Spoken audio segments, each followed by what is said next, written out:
Welcome to my channel classes by Sunita ma'am. बच्चों, जब बच्चे पढ़ाई करते हैं तो उनके मन में कुछ ना कुछ बनने की लालसा जरूर रहती है। तो जो बच्चे टीचर बनना चाहते हैं उनके लिए ये वीडियो बहुत बहुत महत्वपूर्ण है। जो बच्चे 9th और 10th का टीचर बनना चाहते हैं लेकिन उन्हें पता नहीं होता कि उन्हें कौन सा सब्जेक्ट लेना चाहिए। बच्चों, इस वीडियो को बनाने का मकसद यही है कि बहुत से बच्चे यही पूछते हैं कि मैम हमें टीचर बनना है तो हमें कौन से सब्जेक्ट लेने होंगे, हमें क्या पढ़ना है। तो बच्चों, इस वीडियो को ध्यानपूर्वक देख लो, समझ लो कि आपको जिस सब्जेक्ट का टीचर बनना है उस सब्जेक्ट में आपकी क्या क्या योग्यताएं होनी चाहिए। और बच्चों, इस समय जो है ये 9th 10th के लिए भी और 11 12 के लिए भी जगह निकली हुई हैं जिनने योग्यता पूरी कर रखी है, जिनके का बीएड हो चुका है, जो एमए है वो बच्चे फॉर्म भर सकते हैं। अगर आपके घर में भाई बहन हो या कोई जानने वाला हो तो उसको आप बता सकते हैं कि इस समय टीजीटी पीजीटी के फॉर्म निकले हुए हैं और वो भर सकते हैं। अब आप जान लो कि आपको कौन कौन से सब्जेक्ट लेने होंगे अगर आपको जिस भी सब्जेक्ट का टीचर बनना है तो, क्योंकि इस समय एडमिशन का भी समय है और एडमिशन के समय ही बच्चों को सबसे ज़्यादा परेशानी होती है कि वो कौन से सब्जेक्ट लें। जैसे 8th के बच्चे भी 9th में आने वाले हैं और जो बच्चे हैं फर्स्ट ईयर में आएंगे कुछ दिनों के बाद, और फिर इंटर के बच्चे जो इंटर पास करके बीए में जाएंगे या बीएससी करेंगे या जो भी वो अपनी करियर की जो लाइन है वो चुनेंगे। तो जो बच्चे टीचर बनेंगे वो जान लो कि उन्हें क्या क्या विषय लेने हैं जिसका उन्हें टीचर बनना है। यहाँ पर लिखा है, देखिए बच्चों, कक्षा 9 10 के लिए अध्यापक हेतु पहला ही विषय आता है बच्चों हिंदी का। जो बच्चे हिंदी का टीचर बनना चाहते हैं उसके लिए बच्चों क्या करना होगा, आपको बीए में हिंदी और हिंदी के साथ संस्कृत इंटरमीडिएट में भी होना जरूरी है, और बीए में बहुत ही जरूरी है कि आपके पास डबल हिंदी हो और डबल हिंदी के साथ संस्कृत जरूर हो, क्योंकि बच्चों आपको पता ही है कि जब हिंदी होती है तो उसके साथ में संस्कृत भी पढ़ानी होती है। तो इसलिए जो बच्चे हिंदी का टीचर बनना चाहते हैं वो बीए में संस्कृत जरूर लेंगे। और इसी तरह से बच्चों बीए के बाद उन्हें करना होता है बीएड। यहाँ पर देखिए अर्हता लिखी हुई है, यानी अगर हिंदी का टीचर बनना है तो बीए हिंदी एवं संस्कृत के साथ इंटरमीडिएट और अथवा समकक्ष परीक्षा एवं बीएड। ये सीधी सी बात समझ लो बच्चों कि आपको बीए करना है, हिंदी डबल हिंदी होगी और संस्कृत होगी साथ में, और बीए करने के बाद आपको बीएड करना है। और अब तो 4 साल का भी जो कोर्स आ गया है बीए बीएड, अगर वो है तो और भी अच्छी बात है।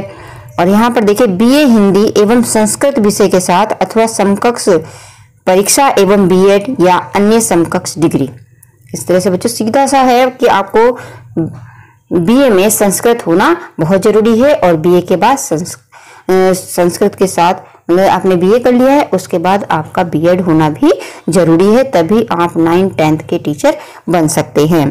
यहाँ पर देखिए बच्चों बहुत ही अनिवार्य जो प्रशिक्षण अर्हता है यानी कि बीएड, बीए होगा और बीएड होना बहुत ही जरूरी है। अगर आपका बीएड नहीं है तो आप फॉर्म नहीं भर सकते हैं। और अधिमानी अर्हता जो होती है, अधिमानी अर्हता का मतलब होता है कि वरीयता, अगर आप में और अधिक जो है क्वालिफिकेशन है, जैसे बीएड है, एमएड है, पीएचडी है और किसी राष्ट्रीय स्तर की खेलकूद प्रतियोगिता में राज्य स्तर की टीम के माध्यम से भाग लेने का प्रमाण पत्र है, तो आपको वरीयता मिलेगी।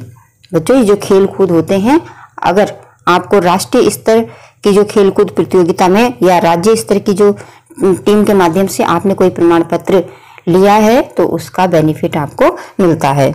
अगला आता है गणित। बच्चों, अगर आपको गणित का टीचर बनना है 9th 10th का तो आप बीए या बीएससी और उसके साथ में गणित, और साथ में आपको बीएड भी करना होगा। ठीक है, जो बच्चे बीएससी करेंगे बीएससी में जो है उनको मैथ लेनी होगी, और जो बीए है बीए में भी बीए या अथवा बीएससी करेंगे पर उसमें मैथ होना या गणित होना बहुत ही जरूरी है। और उसके बाद बीएड तो सभी में जरूरी है, जान लो बीएड सभी को करना है, बीएड के बिना आप टीचर नहीं बन सकते हैं। इसी तरह से अधिमान्य अर्हता सभी में समान ही बच्चों यहाँ पर लिखी हुई है।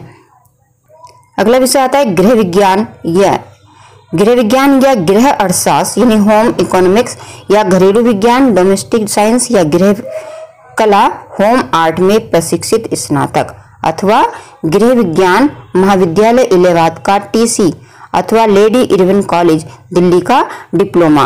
ये सब जो है किसके लिए जरूरी है? जो बच्चे गृह विज्ञान का टीचर बनेंगे, और ये अधिमानी अर्हता सभी में समान है।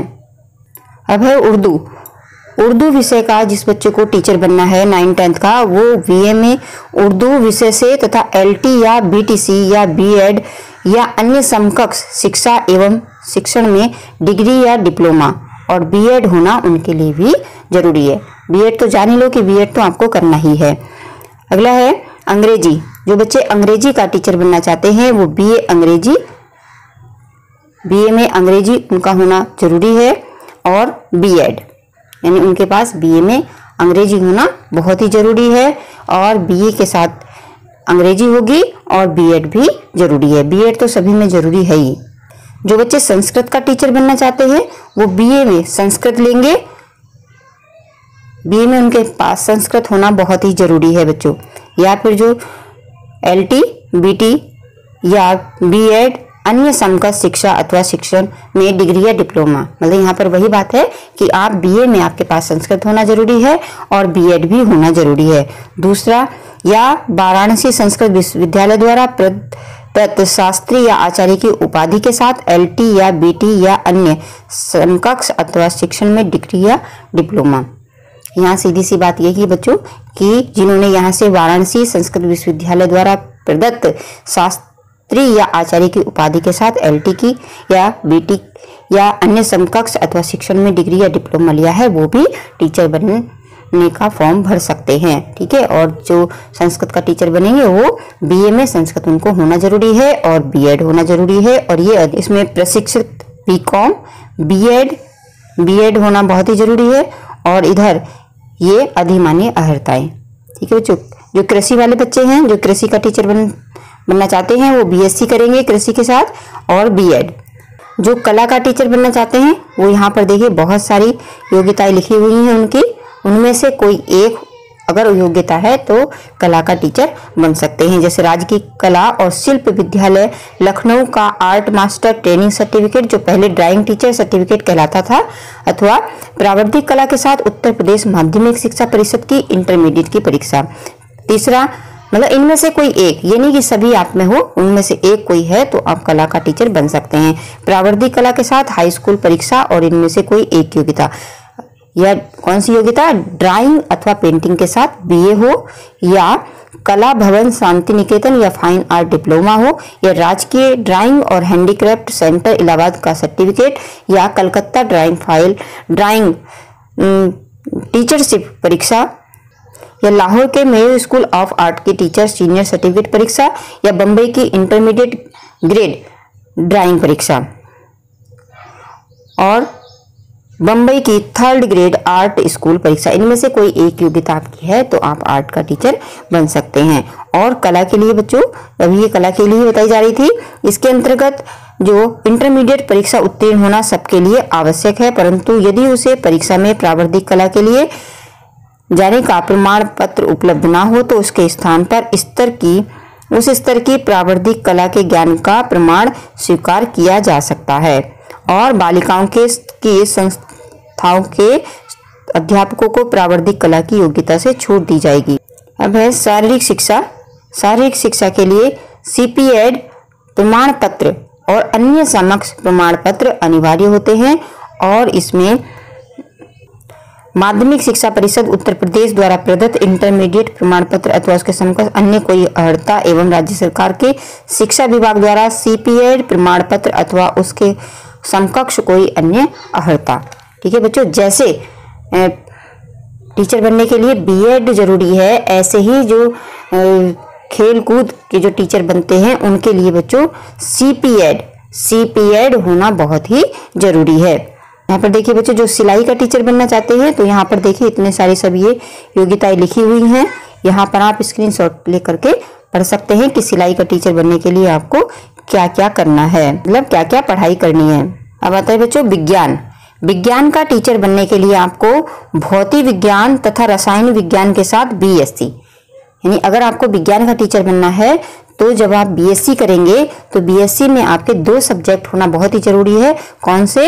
एक तो होगा भौतिक विज्ञान और एक रसायन विज्ञान। तभी आप विज्ञान का टीचर बन सकते हैं और साथ में आपको बीएड तो करना ही है, ठीक है। और ये है आपकी अधिमानी अर्हताएं। इसी प्रकार बच्चों संगीत गायन एवं संगीत वादन का अगर आपको टीचर बनना है 9, 10 का, तो यहाँ पर देखिए बहुत सारी जो है ये लिखा हुआ है यहाँ पर कि भातखंडे संगीत विद्यापीठ लखनऊ की संगीत विशारद परीक्षा, प्रयाग संगीत समिति इलाहाबाद की संगीत प्रभाकर परीक्षा, गंधर्व महाविद्यालय बम्बई की संगीत विशारद परीक्षा, माधव संगीत विश्वविद्यालय ग्वालियर की फाइनल परीक्षा, संगीत रत्न या शंकर गंधर्व विद्यालय ग्वालियर की फाइनल परीक्षा, इलाहाबाद विश्वविद्यालय का संगीत का सीनियर डिप्लोमा। मतलब इनमें से कोई एक, यानी कि आपको सब करना है, उनमें से एक आपके पास योग्यता होनी चाहिए।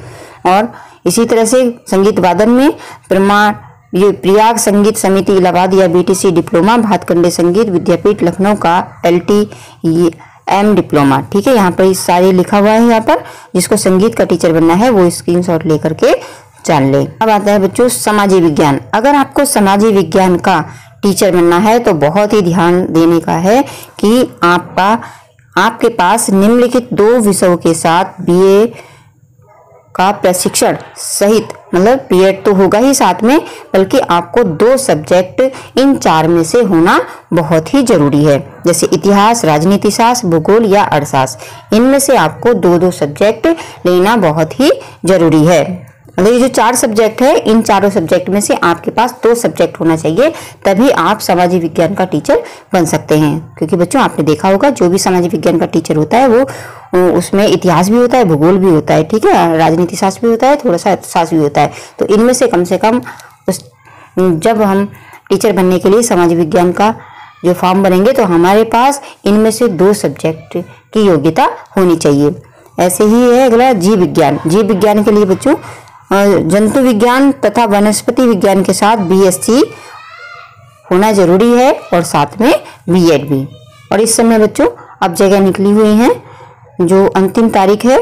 जो बच्चे योग्यता रखते हैं या जिन बच्चों के घर में कोई भाई बहन या कोई रिश्तेदार है जो इन सब योग्यता को पूरा करता है, तो बच्चों ये जो प्रशिक्षित स्नातक जो शिक्षक है इसकी भर्ती निकली हुई है। यहाँ पर आप देख सकते हैं जो ऑनलाइन आवेदन का जो पंजीकरण प्रारंभ की जो तिथि है वो 16/3/2021 है। ऑनलाइन शुल्क जमा करने की तिथि 16/3/2021 है।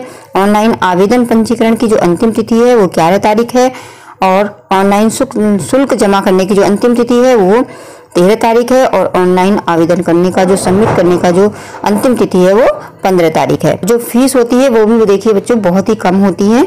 यहाँ पर देखिए जो अनारक्षित सामान्य है उनकी जो फीस है वो 700 रुपये है और जो ये अन्य है यहाँ पर सारी फीस लिखी हुई है सबके लिए। देखिए 400 है, अन्य पिछड़ा वर्ग के लिए 700 है, अनुसूचित जाति के लिए 400 है, अनुसूचित जनजाति के लिए 200 है।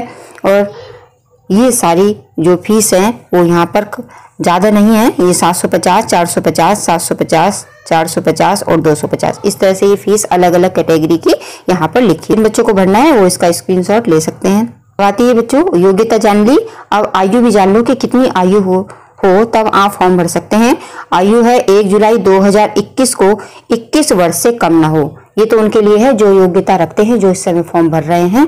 तो जब जो बच्चे अब इस टाइम इस वीडियो को देख रहे हैं, जो अभी 9, 10 इंटर फर्स्ट ईयर वाले बच्चे हैं, तो जब भी आप ये सारी योग्यताओं को पूरा कर लेंगे तो उस समय आप 21 वर्ष से कम ना हो, यानी 21 वर्ष से कम ना हो तभी आप जो है ये फॉर्म भर सकते हैं। मतलब 21 वर्ष से जो कम होते हैं वो इस फॉर्म को नहीं भर सकते हैं। बच्चे आपके मन में आ रहा होगा कि इसमें सैलरी कितनी मिलती है। प्रशिक्षित स्नातक शिक्षक वर्ग में ये देखिए यहाँ पर सैलरी लिखी हुई है, 4600 का ग्रेड पे है। तो बच्चों कम से कम जो है 50,000 की जो है सैलरी शुरुआती में ही हर टीचर को मिल जाती है। इस तरह से बच्चों जब भर्ती निकलती है तो इस तरह से ये सब्जेक्ट लिखे होते हैं कि उसमें बताया जाता है कि जनरल की कितनी सीटें हैं, ओबीसी की कितनी है, एससी की कितनी है, एसटी की कितनी है, और यहाँ पर टोटल होता है। जिन बच्चों को भरना है वो इसका स्क्रीनशॉट ले ले ये बालिका वर्ग के लिए है बच्चों। यहाँ पर बच्चों जो लड़कों का स्कूल होता है उसमें जो इस महिला है वो दोनों में ही अपने फॉर्म डाल सकती है, लड़कों के में भी और लड़कियों के में ही। लेकिन जो पुरुष है वो केवल लड़कों के में ही अपना फॉर्म भर सकता है। अब बच्चों जान लो कि 11-12 के जो अध्यापक बनते हैं उनके लिए क्या क्या योग्यताएं होनी चाहिए। देखिए बच्चों यहाँ पर जो हिंदी है, हिंदी का अगर आपको 11 और 12 में हिंदी पढ़ानी है तो आपके पास हिंदी में एमए होना बहुत ही जरूरी है और बीए में आपके पास संस्कृत होना भी बहुत ही जरूरी है। तभी आप जो है हिंदी पढ़ा सकते हैं या हिंदी के लिए जो है योग्य शिक्षक बन सकते हैं। या जब भी फॉर्म निकलेंगे 11 और 12 के तभी आप उस फॉर्म में भर सकते हैं जब आपके पास हिंदी होगी और हिंदी में आपने एमए किया होगा और संस्कृत बीए में आपके पास संस्कृत होगी। और सारी जो है यहाँ पर लिखी हुई हैं वो आप स्क्रीनशॉट लेकर के बच्चों पढ़ लेना। इधर से बात बस यही जान लो कि अगर आपको हिंदी का टीचर बनना है तो आपके पास अगर आपको 9-10 का बनना है तो आप जो है बीए में संस्कृत होनी चाहिए, डबल हिंदी आपके पास होनी चाहिए तो आप 9-10 का टीचर बन जाएंगे। लेकिन अगर आपको 11 और 12 का टीचर बनना है हिंदी का तो आपके पास जो है हिंदी में एमए की योग्यता भी होनी चाहिए। 11 और 12 का जो टीचर बनते हैं गणित में उनके पास एमए, एमएससी गणित और प्रशिक्षण वरीयमान और इस तरह से गणित में त्रिवर्षीय पाठ्यक्रम सहित बीए ऑनर्स अथवा बीएससी ऑनर्स प्रशिक्षण वरीयमान, यानी यहाँ पर जो है इनमें से कोई एक योग्यता आपके पास होनी चाहिए। बच्चों जान लो कि 11-12 के लिए आपको एमए होना बहुत ही जरूरी है और गणित के लिए एमएससी या एमए, गणित में एमए या एमएससी। 11 और 12 का जो कोई गृह विज्ञान का टीचर बनता है तो उसके साथ ये योग्यता होनी बहुत ही जरूरी है। गृह विज्ञान में एमएससी या गृह अर्थशास्त्र होम इकोनॉमिक्स या गृह कला होम आर्ट में एमए या एमए सभी में जरूरी है। बच्चों यहाँ पर देख लो कि अगर आपको 11 और 12 का टीचर बनना है तो उस सब्जेक्ट में एमए करना आपको बहुत बहुत जरूरी है। इसी तरह से अंग्रेजी के लिए भी आप अंग्रेजी में एमए करेंगे तभी आप जो है 11 और 12 का टीचर बन सकते हैं। कला का टीचर बनने के लिए देखिए बच्चों यहाँ पर इतनी सारी योग्यताएं हैं, उनमें से एक योग्यता आपके पास होनी चाहिए तभी आप कला का टीचर बन सकते हैं 11 और 12 का। संस्कृत का टीचर बनने के लिए भी आपके पास संस्कृत में एमए होना बहुत ही जरूरी है। अगर आप एमए नहीं है संस्कृत में तो आप 11 और 12 का टीचर नहीं बन सकते हैं। जो 11 और 12 के लिए वाणिज्य वर्ग से टीचर बनेंगे उनके लिए एमकॉम होना बहुत ही जरूरी है। कृषि के लिए भी एमएससी होना बहुत जरूरी है। जिसको शारीरिक शिक्षा का टीचर बनना है, खेलकूद का टीचर बनना है तो यहाँ पर देखिए बहुत सारी योग्यताएं लिखी हुई हैं।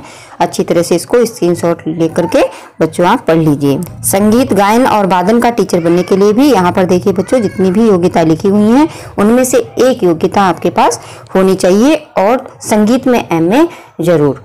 एमए तो आपको चाहिए ही। अगर आपको 11 और 12 का टीचर बनना है तो उस सब्जेक्ट में आपको एमए करना बहुत बहुत जरूरी है तभी आप फॉर्म भर सकते हैं। अब आता है अर्थशास्त्र। अगर अर्थशास्त्र का टीचर बनना है 11 और 12 का तो देखिए एमए अर्थशास्त्र में करना होगा।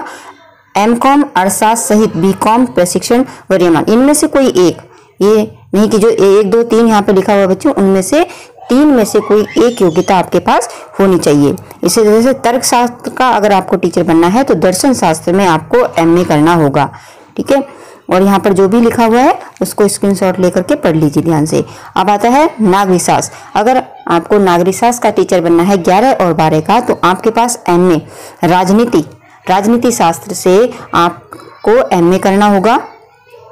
एमए में आप जो है राजनीति शास्त्र से किए होंगे तभी नागरिक शास्त्र का फॉर्म भर सकते हैं। जैसे मैंने हिंदी से भी एमए किया है और राजनीति जो शास्त्र है, राजनीति विज्ञान जो है उससे भी एमए किया है तो मैं नागरिक शास्त्र भी बच्चों आपको पढ़ाती हूँ। अगला है इतिहास के लिए बच्चों आपको इतिहास में एमए करना होगा और यहाँ पर देखिए जो भी लिखी हुई है योग्यता, उसको ध्यानपूर्वक आप पढ़ लीजिए। सबसे ज्यादा जरूरी है बच्चों कि आप एमए कर लिया जिस सब्जेक्ट में भी, उस सब्जेक्ट में आप 11 और 12 का टीचर बनने की योग्यता रखते हैं, फिर आप फॉर्म भर सकते हैं। इसी तरह से भूगोल में भी एमए हो, मनोविज्ञान इसमें भी एमए मनोविज्ञान में हो, समाजशास्त्र के लिए भी एमए समाजशास्त्र से किया। सैन्य विज्ञान का टीचर बनने के लिए यहाँ पर देखिए बच्चों जितनी भी योग्यता है उसको आप पढ़ लीजिए अगर आपको सैन्य विज्ञान का टीचर बनना है तो। जिसको शिक्षा शास्त्र का टीचर बनना है उसमें शिक्षा शास्त्र में स्नातकोत्तर उपाधि एमए, यानी एमए तो आपको जरूर करना है 11-12 के टीचर के लिए, ठीक है। इसी प्रकार से जीव विज्ञान में भी आपको करनी होगी एमएससी, ठीक है बच्चों। जो आर्ट के सब्जेक्ट हैं उनको पढ़ाने के लिए एमए करना होता है और जो साइंस वाले सब्जेक्ट हैं उनको पढ़ाने के लिए एमएससी करनी होती है, यानी उनको बीएससी और एमएससी करनी होती है जो साइंस के सब्जेक्ट के टीचर बनते हैं, और जो आर्ट के जो सब्जेक्ट के टीचर बनते हैं उनके लिए बीए और एमए करना होता है और साथ में बीएड भी करना होता है।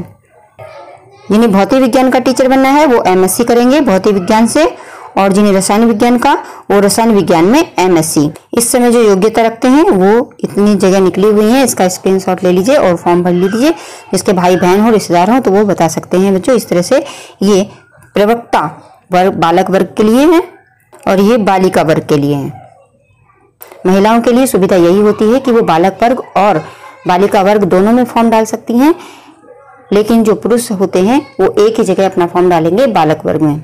इसकी जो भर्ती प्रक्रिया होती है बच्चों इस तरह से होती है। फ्रेश एवं तदर्थ शिक्षक अभ्यर्थी के लिए जो प्रवक्ता पद पर जो चयन है वो लिखित परीक्षा तथा साक्षात्कार के यानी इंटरव्यू के आधार पर अधिसूचना, जो यहाँ पर इतनी अधिसूचना लिखी हुई है, ये 18 फरवरी 2019 द्वारा संशोधित उत्तर प्रदेश माध्यमिक शिक्षा चयन बोर्ड नियमावली 1998 में विहित प्रक्रिया अनुसार होगी। यहाँ पर देखिए किस तरह से चयन होता है बच्चों। सबसे पहले लिखित परीक्षा होती है, इसमें आपको लिखित परीक्षा के आधार पर 85% अंक लाने होते हैं और साक्षात्कार के आधार पर 10% अंक जो निम्नलिखित रीति से विभाजित किए जाएंगे। इसी तरह से देखिए सामान्य ज्ञान के आधार पर 4% अंक, व्यक्तिगत प्रशिक्षण के आधार पर 3% अंक, अभिव्यक्ति की योग्यता के आधार पर 3% अंक और निम्नलिखित विशेष योग्यता के आधार पर प्रतिशत अंक जो है 5% अंक, और डायरेक्ट उपाधि रखने के लिए 2% अंक, और शिक्षा परास्नातक एमएड की उपाधि रखने के लिए 2% अंक, और शिक्षा स्नातक बीएड की उपाधि रखने के लिए 1% अंक। इस तरह से बच्चों मिलता है। और जो प्रतिशत अंक है, परंतु किसी ऐसे अभ्यर्थी को जिसने उपखंड के आधार पर अंक प्राप्त कर लिया है तो उपखंड 3 के अधीन कोई अंक प्रदान नहीं किया जाएगा। और राज्य की टीम के माध्यम से राष्ट्रीय स्तर के खेलकूद प्रतियोगिता के भाग लेने के लिए प्रतिशत अंक, यानी जो अधिमानी अर्हता बताई थी उसके भी अलग अलग अंक मिलते हैं, थोड़े अंक उसमें प्लस हो जाते हैं। लेकिन ऐसी बात नहीं है जिनके पास अधिमानी अर्हताएं नहीं होती हैं कि उनका चयन नहीं हो सकता है, उनका भी अगर चयन हो सकता है अगर उन्होंने अच्छी योग्यता से अपना पेपर दिया है, अच्छी तरह से इंटरव्यू दिया है, तो अधिमानी अर्हता उनके पास नहीं है तब भी उनका चयन हो जाता है। जैसे बच्चों मेरे पास कोई भी अधिमानी अर्हता नहीं थी लेकिन फिर भी जो है मेरा चयन हुआ है। इसके लिए जरूरी है कि आपका पेपर बहुत अच्छा हो और आपका इंटरव्यू बहुत अच्छे से गया हो। लेकिन हाँ, अगर अधिमानी अर्हता होती है तो थोड़े अंकों का जो है उसमें मदद जरूर मिल जाती है। इसलिए बच्चे अगर आप खेलकूद में रुचि रखते हैं तो खेलकूद में जरूर भाग लो, क्योंकि जो उसका प्रमाण पत्र मिलता है उसके अंक आपको जो है ये वरीयता में जोड़े जाते हैं। देखिए यहाँ पर जो अधिमानी अर्हता है उसके अंक यहाँ पर मिल रहे हैं।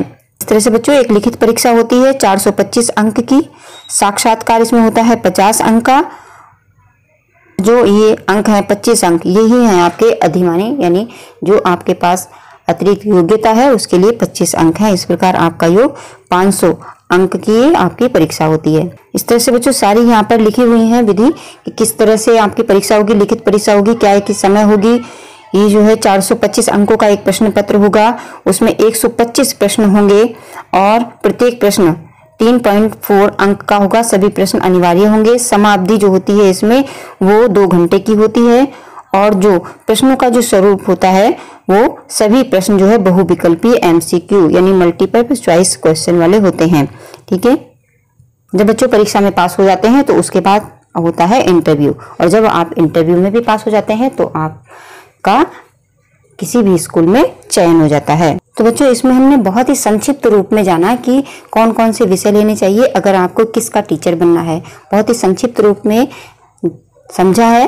तो ये वीडियो आपको बहुत ही मदद करेगी आगे को, जब भी आप कोई अगर आप एडमिशन ले रहे हैं उसमें आपको क्या सब्जेक्ट लेना है, और अगर आपको टीचर बनना है तो आपको कितनी पढ़ाई करनी होगी और किस तरह से आपको परीक्षा देनी है। ये सब बातें जो है इस वीडियो के माध्यम से आपको बताई गई हैं। आपको इस वीडियो से बहुत ही लाभ होगा। और बच्चों कमेंट बॉक्स में ज़रूर बताना कि ये वीडियो आपके लिए कितनी लाभदायक है, आपको टीचर बनना है या नहीं बनना है। जो बच्चे टीचर बने वही बच्चे इस वीडियो को देखें। जो कुछ भी अगर परीक्षा से संबंधित पूछना है तो बच्चों कमेंट बॉक्स में आप पूछ सकते हैं। और ये इस वीडियो को बनाने का जो मकसद था वो यही था कि क्योंकि अभी जगह निकली हुई है, अगर किसी के घर में कोई रिश्तेदार है इतनी योग्यता रखता हुआ या कोई भाई बहन है तो वो इस जानकारी से अवगत हो जाए और जो इसकी डेट है जो 15 तारीख लास्ट है वो फॉर्म भर दे। तो ये वीडियो बच्चों आपको कैसी लगी कमेंट बॉक्स में जरूर बताएं और इस वीडियो को अपने मित्रों के साथ जरूर शेयर करें ताकि इस वीडियो का लाभ सभी बच्चों को मिले। धन्यवाद।